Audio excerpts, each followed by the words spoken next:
Kalau survei itu jawabannya sama, Mbak. Mau lagi bagus, mau lagi kurang, jawabannya tetaplah bekerja sampai akhir waktu. Emil tadi habis dari pasar. Kalau nggak salah Kang Emil punya program khusus untuk pasar, termasuk yang berhubungan dengan hunian. Mungkin bisa di-share apa ya? Ya, pada dasarnya kan Jakarta ini kota dagang, ya. Setiap yang namanya perdagangan, pusat perdagangan harus tetap eksis. Tapi curhatan generasi milenial tuh mereka merasa generasi mereka tuh sudah tidak bisa punya mimpi tinggal di tengah Jakarta lagi.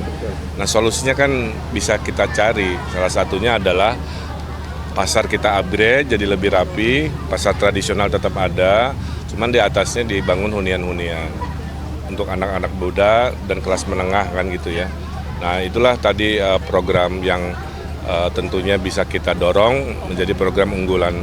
Apalagi Pak Prabowo kan ada program perumahan untuk 1 juta hunian di tengah kota. Saya kira itu sangat sejalan ya.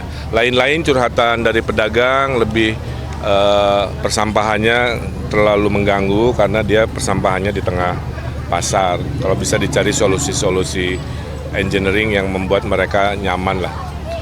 Lain-lain tentu promosi ya, karena banyak juga pedagang-pedagang ini kalah dengan online. Ya, jadi itu nanti kita kombinasi. Bagaimanapun ekonomi kita kan ekonomi Pancasila.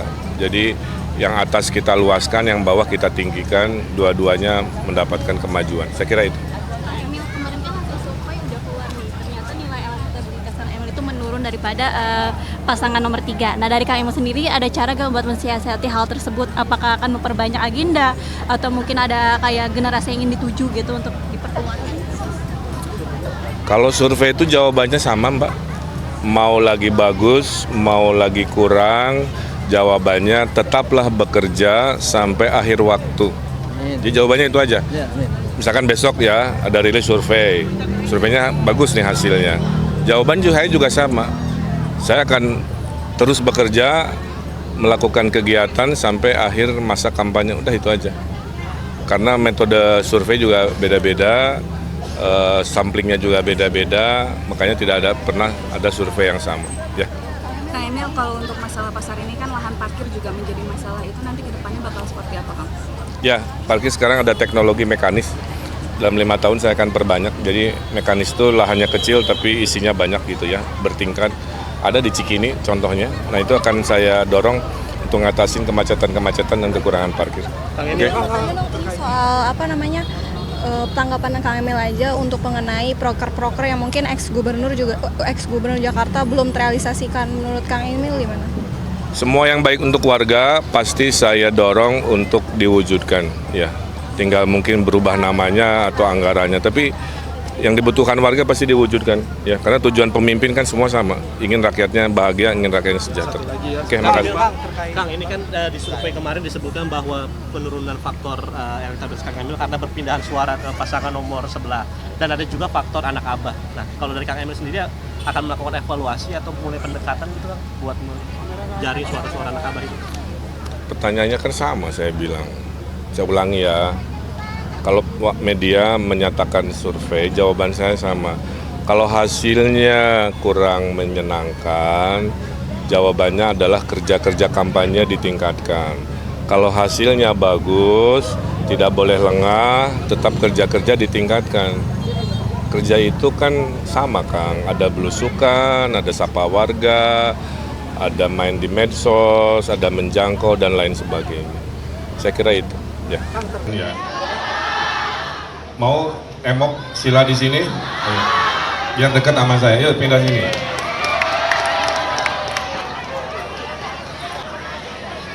Nah, yang masih merasa kepanasan boleh dekat sini. Doakan tidak runtuh ya. Oh, jawabnya kurang kenceng. Ini saya ada pantun nih. Karena nanti Pak Gubernur punya program ngasih modal tanpa bunga berbunga, tanpa agunan, dari 500.000 sampai 10 juta ya. Oh, ketawa, betul. Tapi syaratnya, karena saya lihat ibu-ibu di Jakarta, Pak Wim, itu senangnya berdagang ya. Jadi betul ya, Semua boleh diperdagangkan kecuali orang, betul. Pinter.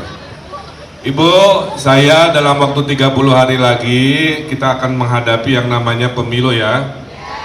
Nah, mudah-mudahan Allah mengabulkan saya bisa ditakdirkan menyayangi, mengurusi ibu-ibu, betul? Sebagai gubernur. Tadi saya ke pasar, curhatannya 3 dari 5 ibu-ibu bahasanya gini, Pak, di Kebayoran Lama banyak janda, Pak. Untuk cerita mah nanti ya. Kemudian ibu-ibu yang anggota PKK, Posyandu, Jumantik, ya, lain-lain nanti Dawis itu insentifnya insya Allah dinaikkan ya.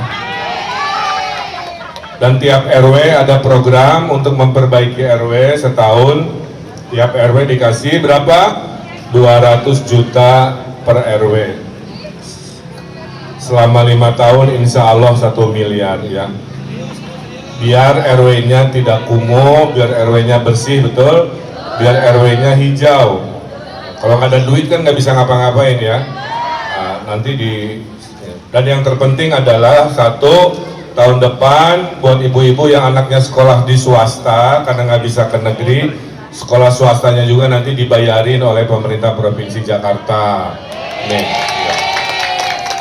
2, biar harga sembako murah, nanti setiap sebulan sekali kita akan bikin kegiatan namanya pasar sembako murah di kelurahan ya. Terus kita bikin pasar malam sebulan sekali, itu UMKM bisa pameran di bazar-bazarnya ya. Sambil nanti ada panggung hiburan, jadi anak-anak nanti kegiatan budaya, biar anak-anak nggak banyak tawuran karena sibuk jadi panitia pasar malam di kecamatan-kecamatan ya. Jadi Bapak Ibu, mudah-mudahan Tuhan mengabulkan, kita yel-yel ya.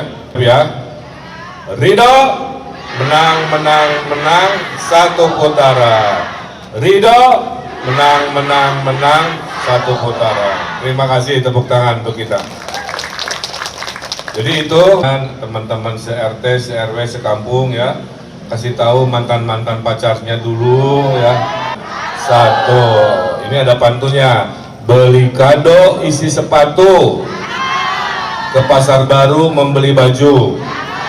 Pasangan Ridho nomor urut 1, siap membuat Jakarta baru yang semakin maju.